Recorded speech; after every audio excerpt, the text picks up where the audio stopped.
There is something in the air, and that something is buyer's remorse nationally. Newsweek reports Kamala Harris might beat Donald Trump in the popular vote if the 2024 election was held today, a new poll suggests. The Strength in Numbers / Verisight poll conducted May 1 to 6 found 47% of respondents who would vote in a hypothetical do-over backed Kamala Harris to 42% for Trump.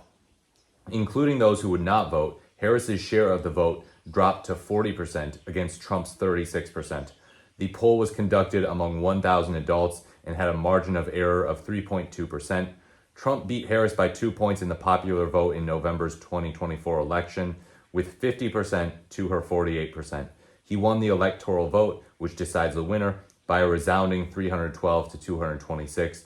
So yeah, that obviously the electoral vote was more favorable to Trump. A 2% victory in the popular vote is not a big deal. It is not a landslide, and it does not indicate a national mandate to enact all sorts of insane policies. But the electoral victory was decisive, and it was bigger than Biden's victory over Trump. In the hypothetical rematch, Harris held a significant advantage among those who say they did not vote in 2024. Gee, I wonder why. People sit this out, and they usually are people who are somewhat left-leaning. There are not disillusioned right-wingers who are like, yeah, no, I'm not going to vote. If I were to vote, I would vote for Trump, but I am so disillusioned with the establishment, and, I'm right-leaning, and they're just not right-leaning enough. No, if people are right-leaning, they fall in line behind Trump pretty damn consistently. They're going to be like, yeah, no, I don't like Trump that much, but I'm going to pull the lever for him again, a third time in a row.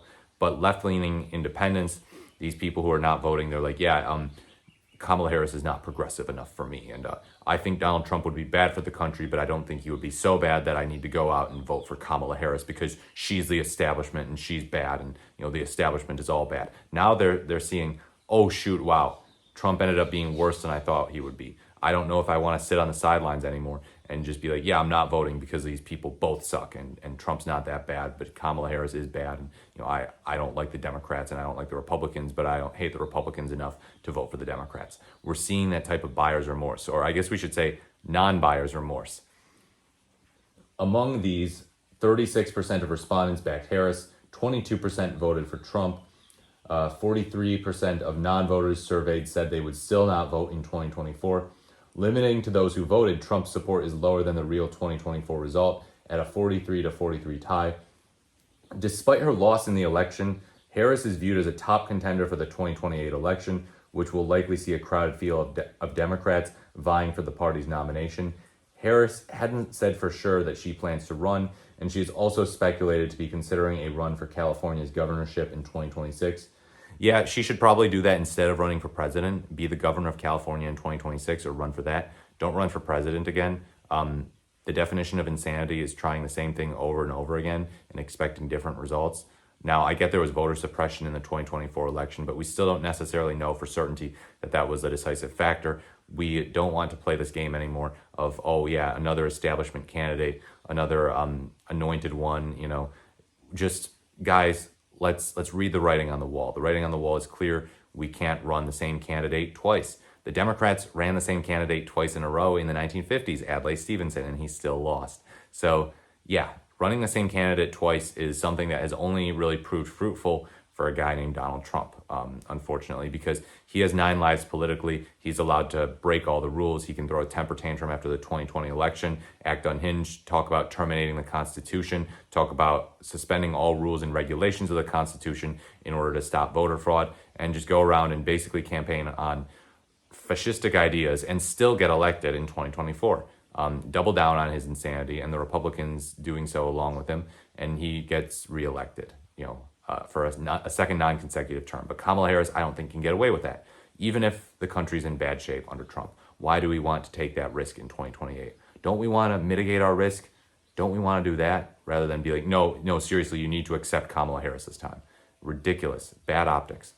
So Trump's approval rating plummeted after he introduced his Liberation Day tariffs on April 2nd, according to most pollsters. The move sparked turmoil in stock and bond markets, with the Dow Jones Industrial Average recording its largest decline since June 2020, before rebounding days later.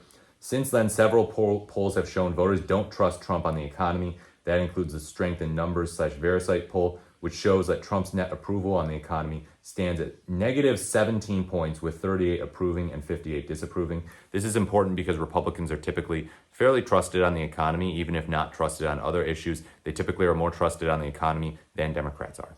So this time we're seeing, oh shoot, no, Trump went too far here. We don't approve of the way he's handling the economy, and we don't trust him. We don't trust him because he crashed the stock market. He crashed the stock market due to just his own rhetoric. He didn't even need to enact a specific policy. This guy just opens his mouth and the stock market goes just off a cliff. Ridiculous. Why do we accept this from the president of the United States? Ben Shapiro even is criticizing him for this. It's just not a good look. So Trump fares even worse on the issue of prices and inflation, with his net approval at negative 32 points, with 31% approving and 63% disapproving. Wow. Talk about a crappy position to be in. He ran on lowering prices. He has not done so. Prices have not fallen. Nothing is indicating that they're gonna fall. This was just something that happened as a result of COVID, as a result of the COVID economy, the COVID supply chain crisis, not something that happened as a result of us not electing Trump in 2020, not something that happened as a result of President Biden and Vice President Harris. No, just it's something that happened as a result of a natural problem, or I guess you could say an unnatural problem. But yeah, this issue was massive for the economy, COVID, and as a result, prices went higher up. And they're going to stay high under Trump's presidency, most likely. Meanwhile, the polls show that a majority of Americans, 53%, believe the national economy has worsened over the past year, while just 25% think it has improved. Views on personal finances are slightly more stable, with 42% saying their situation is unchanged, 36% reporting it has worsened, and 19% feeling better off. When it comes to Trump's economic policies, 56% say they've made the economy worse, compared to 22% who say they've helped. Absolutely damning, absolutely crushing. What a horrible situation to be in for an incumbent president. Another 15% see no impact, and 7% are unsure. I'm unsure of this. But Trump is not just underwater on the economy. The Numbers/Verisight poll shows that he is underwater on all issues except the border. Wow. And even on the border, he's being ridiculous. He's just not respecting the constitutional rights of people enough. It's ridiculous. So yeah, he's enforcing the border, but every president has enforced the border anyhow. He's just making more of a show of it. And some people are kind of like, oh yeah, that's cool. That's a breath of fresh air. We have a president who's being tough on the border. This means that Trump's net approval rating is also just underwater on the issue of immigration, previously his strongest issue, with 49% disapproving and 47% approving. Oh my gosh. Damn, he's tanking. And Democrats also are not in a good spot either. Let's be clear about that. Remember that CNN poll recently that found that their approval rating was lower than it had ever been since 1992. So yeah, not a good look. It comes amid increased legal scrutiny and criticism of Trump's deportation policies, including the controversial removal of migrants to a notorious prison in El Salvador. One high-profile case involves Kilmar Abrego Garcia. He was deported from Maryland in what the DOJ called an administrative error. The Trump admin labeled him a member of MS-13, now a designated terrorist group, but his family and lawyers deny any connection. And the Numbers/Verisight poll suggests that Garcia's case may be driving negative sentiment about Trump's handling of the economy. That's interesting, yeah, that poor handling of other issues can actually lead to people perceiving you as being worse on the economy. It's not necessarily an economic issue, that's a constitutional issue and a administrative error issue. And they're like, yeah, no, this handling of the economy is absolute garbage. Why is he doing this? And they're partially motivated by the way that he's handling constitutional rights of this Maryland man. So let me know what you think in the comments below. Do you think that Kamala Harris might win if the election were held today? It's such a massive hypothetical to entertain, and it can be difficult. But yeah, the buyer's remorse is in the air. There's no doubt about that. And the non-buyer's remorse, the people who sat out, who didn't vote, they're starting to regret it. Polls like this show. They're starting to regret it. Antipathy towards Kamala Harris and the Democratic establishment is totally understandable.